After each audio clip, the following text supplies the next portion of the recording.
पाथर्डी तालुक्यातील शेवगाव येथील रहिवासी रुचिका संदीप भोसले हिच्या राहत्या घरातून अपहरण करून तिला गेवराईला नेत तिच्यावर प्राणघातक हल्ला करण्यात आल्याची घटना घडली आहे। रुचिका संदीप भोसले या महिलेवर सध्या शहरातील खासगी रुग्णालयात उपचार सुरू आहेत। संदीप ईश्वर भोसले, सिंधू कांतीलाल पवार, शीतल कांतीलाल पवार, कांतीलाल बेतवाल पवार तसेच लक्ष्मीबाई पवार या सर्वांनी मिळून रुचिका भोसले या महिलेला शेवगाव येथील राहत्या घरातून अपहरण करून नेलं होतं। गेवराईला नेल्यानंतर तिच्यावर प्राणघातक हल्ला करण्यात आला। त्यानंतर त्याच आरोपींनी तिला औरंगाबाद येथील हॉस्पिटलमध्ये अपघात झाला असल्याचं भासवून रुग्णालयात दाखल केलं आणि तेथून पळ काढला। रुचिका भोसले औरंगाबादच्या रुग्णालयात दाखल असल्याची माहिती तिच्या कुटुंबियांना मिळताच त्यांनी रुग्णालयात धाव घेतली। त्यानंतर रुचिका भोसले हिला नगरच्या एका खासगी रुग्णालयात दाखल करण्यात आलं असून शेवगाव पोलीस कुठल्याही प्रकारचं सहकार्य करत नसल्याची तक्रार रुचिका भोसले हिच्या कुटुंबियांनी जिल्हा पोलीस अधीक्षकांकडे निवेदनाद्वारे केली आहे।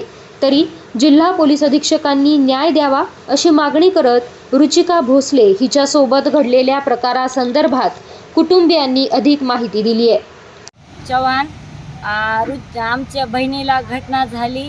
सिद्धू आणि शीतल यांनी शेवगाव इथे खून त्या चाकूने धारदार चाकूने तिच्या डोक्यावर, मानेवर आणि गालावर तिच्या नाकावर धारदार चाकूनं सिद्धूनं वार केला आणि ते याचं लखाबाई ते लक्ष्मी यानं ते चाकूनं तिला मारून वार करून तिला बलात्कार करून तिला पळून नेलं। शेवगाव इथून पळून नेलं। शेवगाव पोलीस स्टेशनला इथे आम्ही कंप्लेंट करायला गेलो की आमची बहीण 8 दिवस सोमवारपासून गायब आहे, 4 दिवसापासून सापडी तो आम्हाला काही सापडली नाही।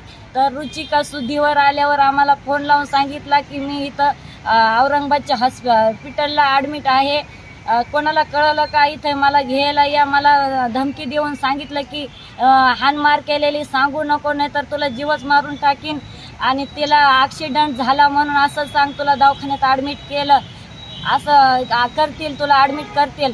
मग तिथून आम्हाला कळवल्यावर औरंगाबाद हॉस्पिटलवरून आम्ही आणलं अपेक्स नगर इथे आम्ही तिला ॲडमिट केलं। अपेक्स हॉस्पिटलला आता सध्याला आयुष्यमध्ये आहे। तिचे लेकरं आमच्याकडे आहे। तर आमची शेवगाव पोलीस येथे कंप्लेंट घेत नाही। तर आम्ही एवढी विनंती करतो की नगर कार्यालय इथं आले, SP च्या इथं आलो आम्ही आणि मग आम्ही इथं आल्याच्या नंतर आम्ही एवढं की विनंती मागतो की रुचिकाचं जी जखम झाले आम्ही तक्रार आमची घ्या, एवढीच विनंती करतो की आम्ही पोलीस स्टेशनला आम्ही कुठल्या पोलीस स्टेशनला गेलो तर तक्रार घेत नाही। तर नगर इथे येऊन आम्ही SP ऑफिसला येऊन बसलो तिचे लेकरं घेऊन का आमची अपेक्स हॉस्पिटलला आमची बहीण ॲडमिट आहे ICUमध्ये, तर आमची तक्रार कोणी घेत नाही, तर तुम्ही तक्रार घ्या, एवढी आम्ही मागणी मागतो। नाथाबाई भाऊसाहेब भोसले बोलते, शेवगाव तालुक्यामध्ये मी राहते।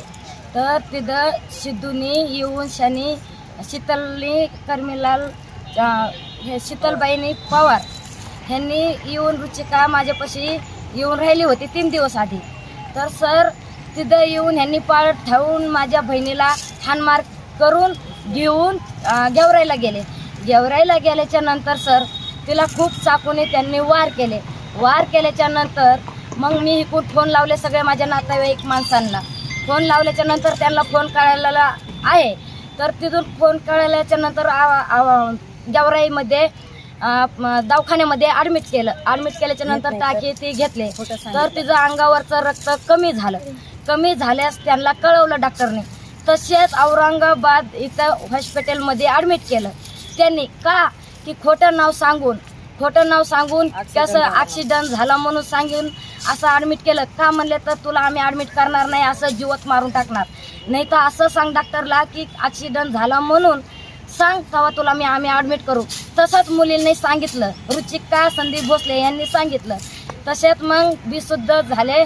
3-4 दिवसाच्या नंतर शुद्धीवर आल्याच्या नंतर तिच्या आईला फोन लावला, आईने मला फोन लावला, नाथाबाई भाऊसाहेब भोसले यांना फोन लावला की माझी आई आहे उर्मिला नवनाथ काळे, यांनी फोन लावल्यास तसेच आम्ही सगळे मिळून शनी दवाखान्यात गेलो। दवाखान्यात गेल्याच्या नंतर मग आम्ही डायरेक्ट सिटी पोलीस स्टेशनला गेलो। तिथं सगळे माझी बहीण किंवा माझी आई माझ्या आधी पोहोचलेले होते. त्याच्यानंतर मी सुद्धा शेवगावहून तसेच औरंगाबादला गेले दवाखान्यापाशी. तर हे सगळे आरडाओरडा करू लागले माझी बहीण माझी आई.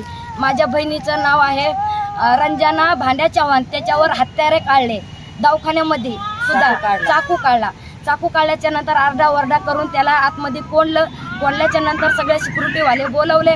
तसंच कोंडून शानी मग त्याला कोंडून ठेवलं. मग मी पोलीस स्टेशनला गेले. माझी तक्रार तिथं 2 तास घेतली नाही.